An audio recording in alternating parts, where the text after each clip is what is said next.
Welcome to Dr. Mary Travel Best's 5 Steps to Solo Travel Guide for women like you who need a little extra support when traveling, one woman at a time. Please share this podcast with your mom, aunts, and all of your friends. I appreciate your feedback. My mission is world peace through cultural exchange.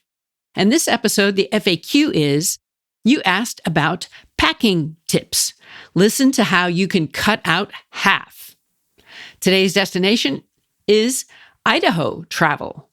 And today's mistake, losing my skis on the way home from the resort.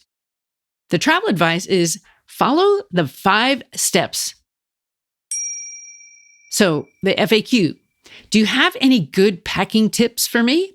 And the answer, yes, I do. This is the best advice I was given years ago. Take half of what you think you need.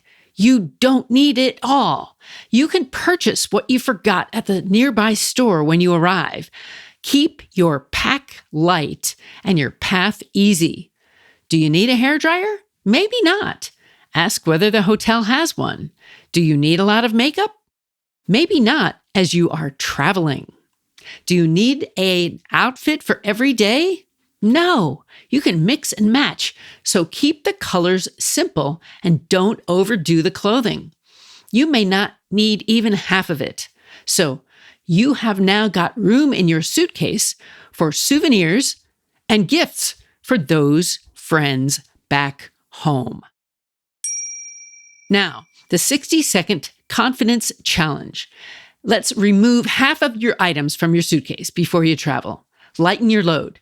You can get it later, most of the time, if you really need it. And you really don't need all those things. You're not packing for Instagram photos. You're packing for you. That's the challenge. If you pack lighter, you're more sustainable.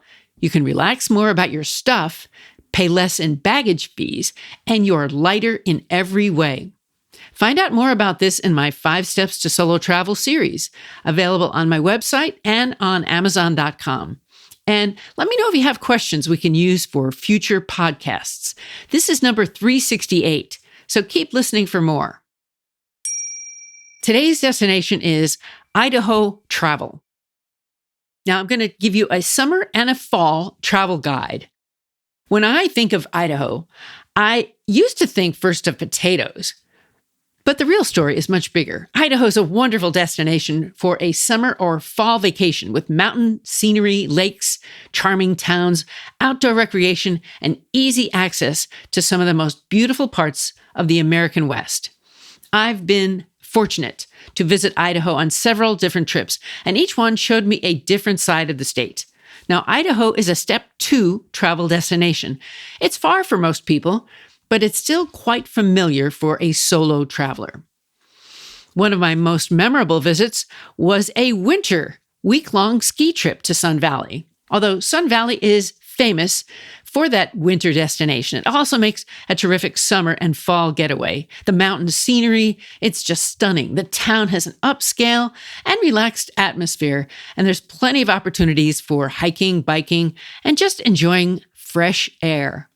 Sun Valley has long attracted celebrities, and during my visit, I had a special experience. I met Clint Eastwood there. He was also skiing, and I, with my friends, met him in a restaurant.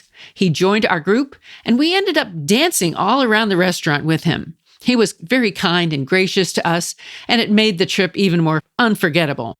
It's not every day that a vacation gives you both a beautiful mountain memory and a Hollywood story.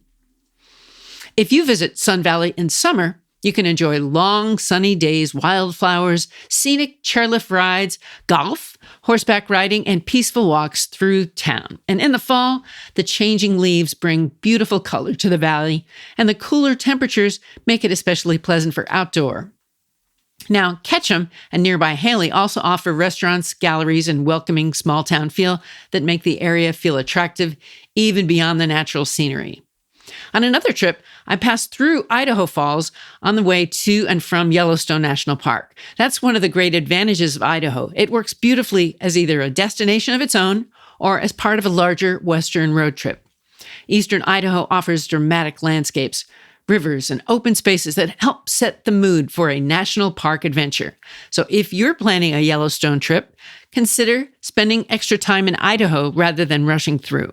You'll find scenic byways, small towns, and a quieter pace that can be a nice contrast to the crowds often found in national parks. I also spent time in Boise, which gave me yet another perspective on Idaho. Boise's the state capital. It feels approachable, green, easy to enjoy, and for travelers looking for a mix of city attractions and outdoor access, Boise's an excellent choice. You can stroll through downtown, enjoy local restaurants and coffee shops, visit parks along the Boise River, and explore the city's cultural side with lots of museums, art, and neighborhood markets. And in summer, it's pretty active. In fall, it's cooler, so sightseeing is very comfortable. It's also very friendly and manageable, which is a real plus if you want a relaxed urban visit. Another Idaho trip took me to Coeur d'Alene, where I spent a weekend on the lake, and I can tell you it was absolutely beautiful. Coeur d'Alene is one of those places that instantly makes you slow down and appreciate the scenery. The lake is the star of the show, with sparkling water, forested hills, and lots of opportunities for boating, walking, or just sitting in and taking in the view. For summer vacation, Coeur d'Alene is ideal for lake activities, waterfront dining, and enjoying the long daylight hours. In the fall, the scenery becomes even more colorful with crisp air and changing leaves reflected in the water. It's peaceful and perfect for a weekend escape, especially for solo travelers. You'll meet great people here. So what makes Idaho such a strong choice for summer and fall travel? It's a combination of variety and space. You can enjoy mountain resorts like Sun Valley, urban discoveries in Boise, scenic stopovers on the route to Yellowstone, and lakeside relaxation in Coeur d'Alene. You've got room to breathe, room to explore, and room to create your own kind of vacation. So don't overlook Idaho. If you want adventure, a scenic drive, a relaxing lake weekend, a charming mountain time, you've got it all. And sometimes, if you're lucky, it even delivers a surprise celebrity encounter. And now for today's misstep, losing my skis in Idaho. The skis were loaded onto the truck, taking me back to the airport after a week of skiing. Such a great time. But when I arrived at the airport, my skis were missing. Wow. Be careful about loading your skis in a large vehicle. Keep a closer eye on them, especially if they're in a truck like mine was. And always have insurance in case you lose your skis or other luggage. And now here's today's travel advice. Follow the 5 steps to solo travel and be prepared for anything.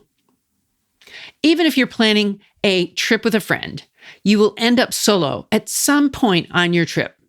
You will be glad you followed the advice from Dr. Travelbest, because knowing what to do in these times will build your confidence, which is like a muscle and needs to be worked out regularly.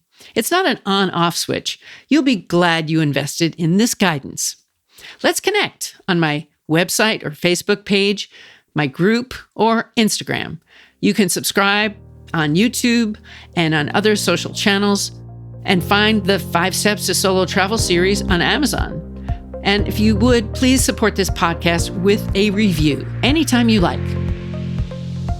What's on your travel bucket list? Tell the doctor and her team of women who travel the world seeking the very best. Dr. Travel Best, that is.